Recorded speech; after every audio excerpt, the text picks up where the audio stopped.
Pertanyaan pertama, bagaimana hukum bersedekah dengan barang yang dimakruhkan? Ya remas umpaman sedekah rokok, sini kemungkin karo saya tanya nih. Keng saya tanya ki malu-malu meong.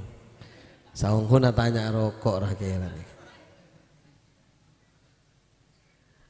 Memang napa ki mun nang sulam nih kebeda istilah ridho bil kufri kufrun. Ridho dengan perkara yang kekufuran menjadikan murtad. Waridho bil ma'asi maksiatun. Ridho dengan perkara maksiat itu maksiat. Sampai dan gue lagi buru keterkala resen ngaji sulamut taufik tepak kabab haram acual perkara mubah dek ka orang se menjadikannya alat maksiat. Ki buru maurib termasuk ki acual Quran de orang kafir nika apa mak haram secara fikih karena khawatir Quran itu dihinakan tidak dimuliakan padahal Quran nika acual Quran haram mak bisa acual kareng kafir sebi dia akan digunakan untuk menghinakan demangken mun asedekah perkara makruh de remah misalnya rokok atau bahan apa mestinya secara kalkulasi segi buru nikah ki makruh cuma kan berjalur lain jalur lain enten gue bani adu ku ngareng rokok gue pada tak rokok keng berjalur lain ku apa pertama mun rokok misalnya memang rokok itu hukumnya pada dasarnya itu makruh tetapi debun ulama fikih qad ya'tarihil ahkamul khamsah bisa ditarik oleh hukum yang 5 arten mun orang ala mun tak rokok pelengen mereka malah tak makruh bisa mubah bisa sunnat tapi mun langek pakai arokok nika bini makruh boleh haram nika maksudnya qad ya'tarihil ahkamul khamsah bisa haram bisa mubah bisa makruh tergantung kebedaan lamun elastis engak nikah maka sampeyan sedekah rokok husnudzon bayar ya mun tak rokok orang ngeter ya jadi tak makro nika husnudzonnya seperti itu karena kulun muhtamal tapi mun sampean ngetela orang nyapot orang ala tepegeh ngekani bentuk oksigen di makorek ki wae beri haram sampean ya pamati ya orang kan sedekah begitu juga yang lain jadi artinya fikih itu fleksibel sampean harus cerdas sendiri di dalam memilah hukum-hukum fikih. Kemudian nomor 2 pertanyaannya bagaimana hukumnya melakukan bisnis investasi Bitcoin, Pocoin, Videocoin dan lain-lain mengingat hal ini lagi marak di masyarakat. Nikah pertama nikah pernah dibasul masailkan kurang lebih tahun kemarin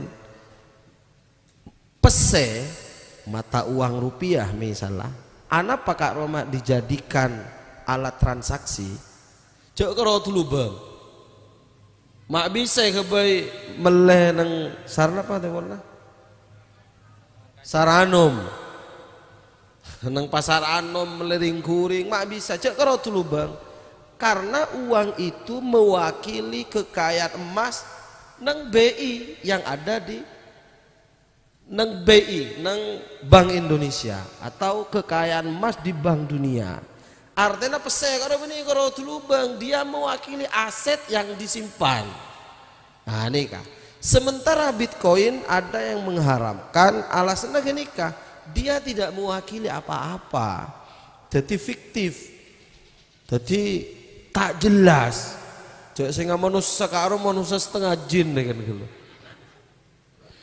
tetapi kemudian beda pole basul masail 20 Maret kurang lebih sabe nang Jombang nikah malah ngoleaki alatna Bitcoin itu juga ada beda penekuk nari kan akadia itu maka dari simpang siur itu secara referensi fikih memang khilaf antara ulama-ulama kontemporer, tapi gula cuma terus hitung kesambian. Semua transaksi di dalam Islam itu akan haram kalau ada unsur gharar. Gharar bahasa Arab benih horor iki. Gharar niki kadang pleset lagi horor. Napa gharar? Spekulasi, ketidakpastian. Namun pada unsur ketidakpastian maka itu diharamkan. Termasuk akad ju'ala salah haram karena mengandung gharar, tapi karena orang ngangkui kapi akhirnya gharar hilang. Ini kan. Jadi cak kasara abeli ka hadis gula ben sampean ki MI ka ruah dak ma yaribuk ila mala yaribuk. Tinggalkan apa yang meragukanmu, ambil apa yang pasti. Cendek PHP kita itu sampai masjid qobliyah atau mendengarkan khutbah, maka lahirnya hadis tahiyatul masjid nikah, salah satu hadisnya lebat hadis khutbah nikah. Tapi dapun Rasulullah menolong masuk ke masjid, fala yajlis, jangan duduk, wal yusalli rakaatain, tak salat 2 rakaat. Kenal kelaban salat tahiyatul masjid kecuali situng Kak Emah Masjidil Haram bagi orang yang akan tawaf, maka tidak perlu tahiyatul masjid karena at-tawafu kas-shalah. Tawaf itu fungsinya sama dengan salat. Kemudian dan salat tahiyatul masjid ini dihasilkan dengan semua salat termasuk salat fardu. Artinya mun sampean masuk masjid terpan pada orang yang salat berjamaah duhur tahu saat tahiyatul masjid langsung bergabung sholli fardhu dhuhri tin laule sarakaat ikrenta kaki biatin enggak are niat tahiyatul masjid. Oh, double. Cocok mode. Buy one get one free. Nah, senika. Cocok mode. Oh, tapi marang ngelautu sampean udah ke masjid terpaan sholat berjamaah duhur, masuk sholat fardu duhur pas enggak are di kok ekan niat tahiyatul masjid, ekan niat sholat sunnah wudu, pohoneka buy one get two free, oleh 2 gratis nikah lah aku napakut. Kemudian di ketika khutbah maka Rasulullah terasaki dalam hadis seriwayataki Imam Muslim, wal yatajawwaz fihima, semaknana pakon kat singkat. Artinya apa? Karena pentingnya khutbah ini penting. Sampai amain beliker istilah nang hadis nang makruh. Amain beliker kok ngangki nikel ya, ini bisa makruh mau nilai karena khutbah karena menunjukkan tidak konsen. Nah, boleh sampai main HP. Senengnya janggu nih. Tak boleh. Dari pentingnya konsentrasi khutbah.